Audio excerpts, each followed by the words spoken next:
یہ کہانی ایک غریب کسان رحمت دین کی ہے جو دن بھر کھیتوں میں محنت کرتا اور اپنے بیوی بچوں کا پیٹ پالتا تھا۔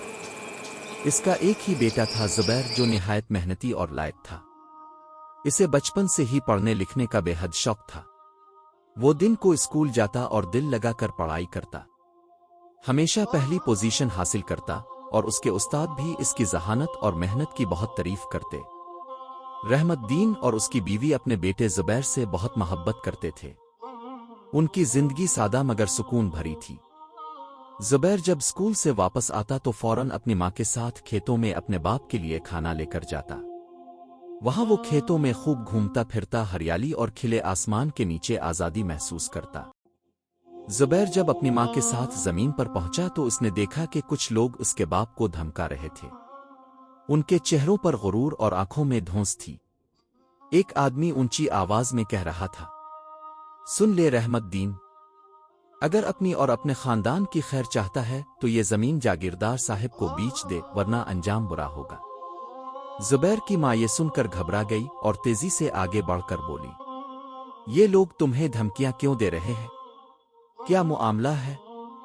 رحمت دین نے تھکے ہوئے انداز میں ایک گہری سانس لی اور بولا، یہ جاگیردار کے آدمی ہیں، وہ چاہتے ہیں کہ میں اپنی زمین بیچ دوں، مگر یہ زمین ہمارے بزرگوں کی نشانی ہے، میں کیسے اسے چھوڑ دوں؟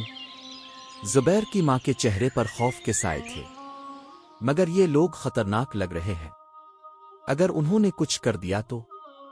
رحمت دین نے اپنی بیوی کو تسلی دینے کی کوشش کی، مگر اس کی آواز میں خود بھی بے یقینی تھی۔ اللہ مالک ہے، میں زمین نہیں بیچوں گا۔ زبیر کا خون کھول اٹھا۔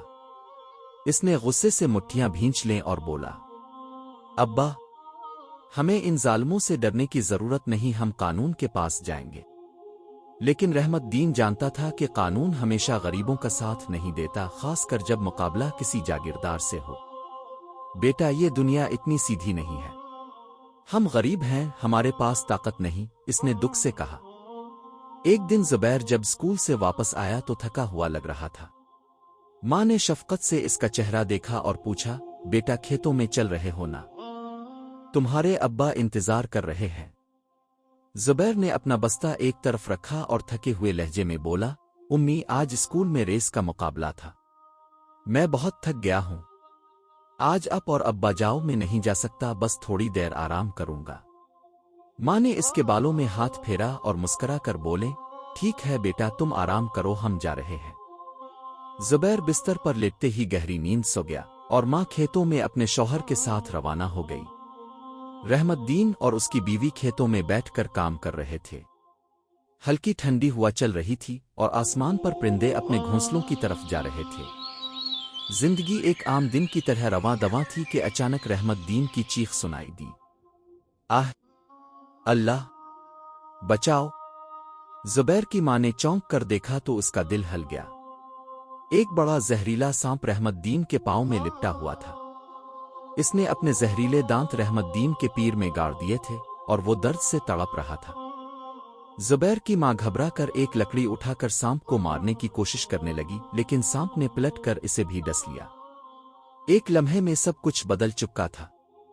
دونوں میاں بیوی زمین پر گر پڑے، درد سے چیخ رہے تھے، مگر وہاں کوئی نہیں تھا جو ان کی مدد کرتا۔ کوئی ہے؟ بچاؤ! رحمت دین نے پوری قوت سے آواز دی، لیکن کھیت سنسان تھا، کوئی سننے والا نہیں تھا، کوئی مدد کے لیے نہیں آیا۔ زہر تیزی سے پھیل رہا تھا۔ چند لمحوں کے اندر ہی دونوں کے جسم ساکت ہونے لگے اور پھر وہ خاموش ہو گئے۔ وہ دونوں زندگی کی بازی ہار چکے تھے۔ شام کا وقت ہو چکا تھا۔ زبیر کی آنکھ کھلی تو اس نے حیرت سے سوچا، امی اور ابا ابھی تک گھر کیوں نہیں آئے؟ دل میں عجیب سی بے چینی ہوئی۔ وہ جلدی سے کھیتوں کی طرف دوڑا۔ جیسے ہی وہ کھیتوں میں پہنچا، اس کے قدم ایک دم رک گئے۔ زمین پر اس کے ماں باپ کی بے جان لاشیں پڑی تھیں۔ زبیر کا دماغ سن ہو گیا، آنکھیں یقین نہیں کر پا رہی تھیں۔ وہ لرزتے قدموں کے ساتھ آگے بڑھا، گھٹنوں کے بل گرا اور زور سے چیخا، ابا، اماں، اٹھو نا! لیکن کوئی جواب نہیں آیا۔ اس نے کانپتے ہاتھوں سے اپنے والد کے چہرے کو چھوا، مگر وہ سرد ہو چکا تھا۔